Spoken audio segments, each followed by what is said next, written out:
Hello, this is Pastor Rick, and I want to welcome you to this very special Sunday forum where we continue our life among the world's religions here during Advent.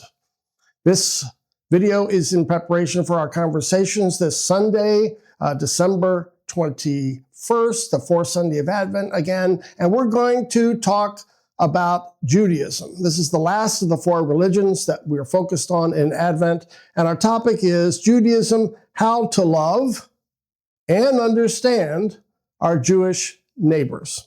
Let me begin by reading a passage from this very famous book on world religions by Huston Smith, The World's Religions. It's a classic, one you should have on your bookshelf. And here's what he says about Judaism right at the beginning. And he's going to talk about the impact that Jews and Judaism have had on the West, on our culture, on our literature, and on our religion. This is what he says. It has been estimated that 1/3 of our Western civilization bears the marks of its Jewish ancestry. We feel its force in the names we give to our children. Adam Smith, Noah Webster, Abraham Lincoln, Isaac Newton, Rebecca West, Sarah Teasdale, Grandma Moses. Michelangelo felt it when he chiseled his David and painted the Sistine ceiling. Dante when he wrote the Divine Comedy, and Milton, Paradise Lost. The United States carries the indelible stamp of its Jewish heritage in its collective life. The phrase, by their creator, in the Declaration of Independence, and the words, proclaim liberty throughout the land on the Liberty Bell. The real impact of the ancient Jews, however, lies in the extent to which Western civilization took over their angle of vision on the deepest questions of life. And then he goes on to explore what is that secret sauce? What is it about Judaism that has had and left such an impact on all of us? And he says finally, if the key to the achievement of the Jews lies neither in their antiquity nor in the propositions of their land and history, where does it lie? This is one of the greatest puzzles of history, and a number of answers have been proposed. The lead that we shall follow is this.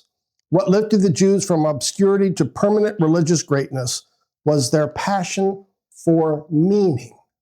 Their passion for meaning. Then he goes on to talk about the meaning of God that we've inherited, the meaning of creation from Genesis, the meaning of history, that history is telling a narrative, a story about God and God's people, the meaning of morality, the meaning of justice, the meaning of suffering, both how the ancient Jews suffered, and of course, also we focus on the suffering during the Holocaust, the meaning of Messianism and the hallowing of life, even to the extent of worship in one's own family being the most important.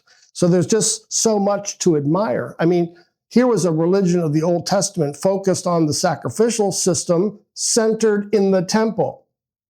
In 70 AD, the temple is destroyed, and yet they were able to adapt to create synagogues, places of prayer and worship, waiting for the Messiah to come to reestablish Jerusalem and the temple there. So this all quite impressive.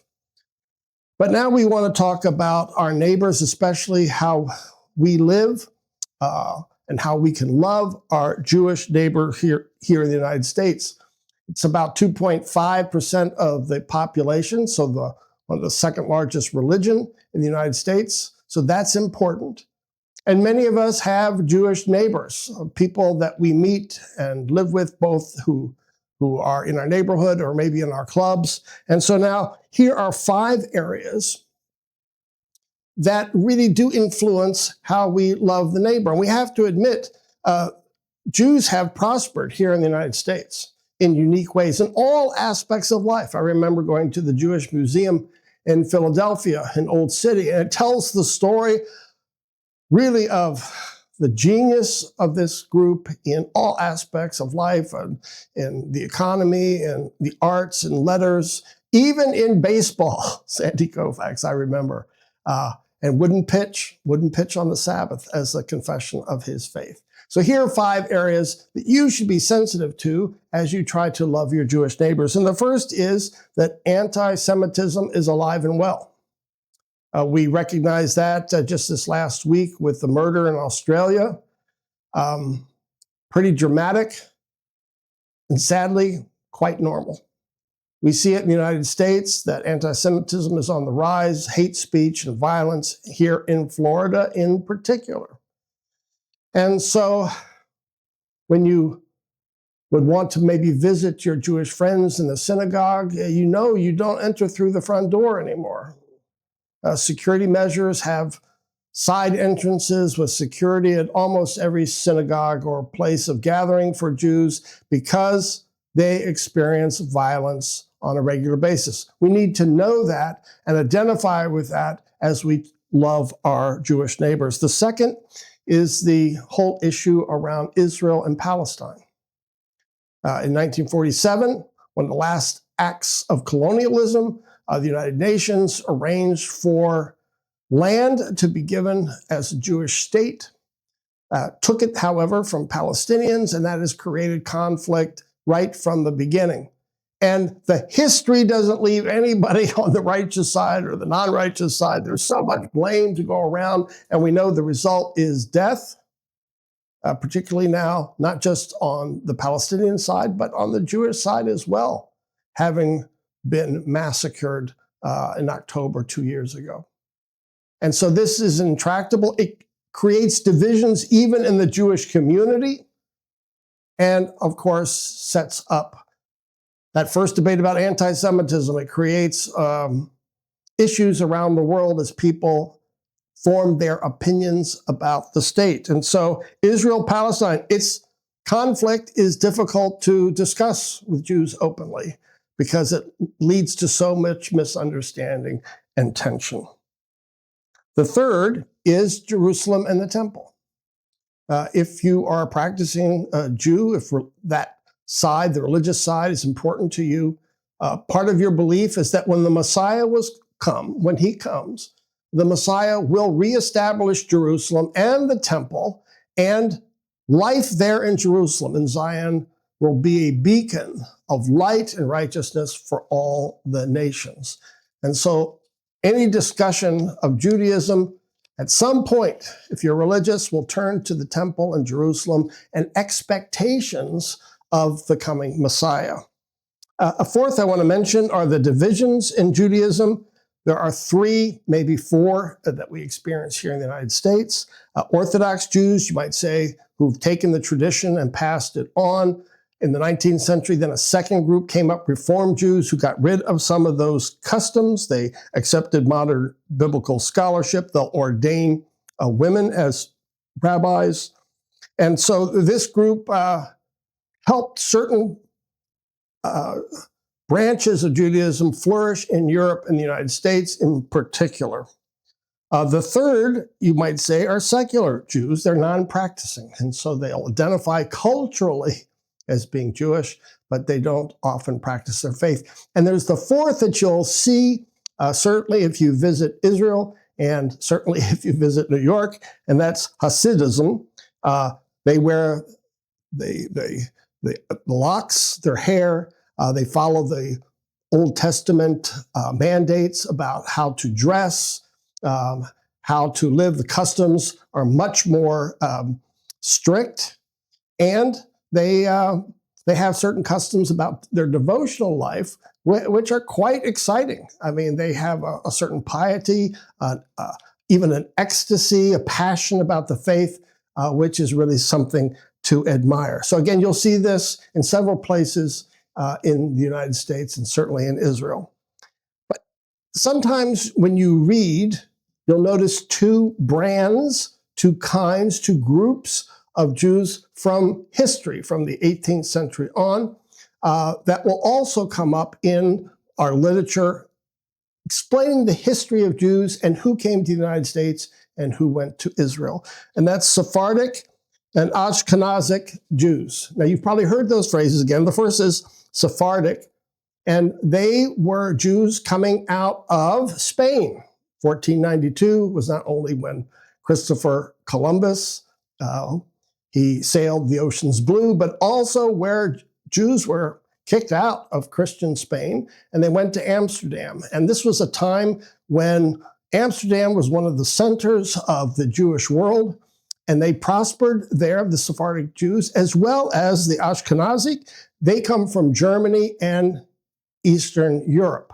They also came and went to Amsterdam and flourished. These two groups had synagogues next to each other, but they often didn't interrelate very well at all. They maintained their own customs and traditions. Why is that important? Because in general, the Sephardic Jews were to go on and move to Israel, and more Slavonic Jews came than to the United States, having been from this German and Eastern European tradition. And so that's just part of the history that we have inherited somewhat as part of our Jewish heritage here in the United States. Last item is marriage. I know that I've received letters from rabbis, especially those who are traditional Orthodox Jews, that when I was going to marry a couple, a Jewish Christian couple, the local rabbi who I knew quite well, wrote me a letter of complaint because she said it's very important that Jews intermarry and produce Jewish children to maintain their legacy, to maintain their bloodline, to maintain the Jewish culture. And so especially when Jewish women are going to be married, sometimes there's objections from the Orthodox community. Of course, there's internal pressure on Jewish kids to find a good Jewish man or a woman to marry. I mean, I understand that too as a Lutheran. I love if my kids married Lutherans. I always felt that way when they were younger. But in the Jewish world, this is important to carry on, again, the faith and the cultural legacy. So those are 5 areas. Let me sum up then. There are many more we can discuss, but part of it is getting to know your Jewish friends, to be able to have a conversation about religion and what it means to them. How do we express our solidarity? So I think that's first. And the key is to build relationships before there are tragedies, before there are synagogue burnings, before there's hate speech, already to have these relationships so that when these things happen, we can express our solidarity, both formally, maybe as a church, but also informally among personal relationships. The second is we share a lot of values together, often expressed as Judeo-Christian values. And we've had a huge impact on the United States, on our culture, because we've shared these values together and promoted them. And so that's always something to explore, is what holds us together, not just what separates us theologically. And finally, well, it's lovely if you can get a friend to invite you to their synagogue, because it's beautiful to be able to understand Judaism better, hearing it from the Jewish community, from a Jewish friend, how they practice at home. It's one of the beautiful things about Judaism.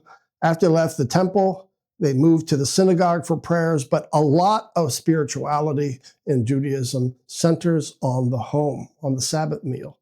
And so that's one wonderful way. You can read books, but talking to friends is the best. And here at Emmanuel, we have one of our members, Howard Isaacson, who you know, who's Jewish, and we're going to invite him to join us at the Sunday Forum to talk about his upbringing and his faith and how that has mixed with becoming a Christian here at Emmanuel. Join us for the conversation on the Sunday Forum, where we talk about Judaism, how do we love and better understand our Jewish neighbors, and for a wonderful conversation with Howard Isaacson. Thanks for joining us on this Sunday Forum. Bye-bye now.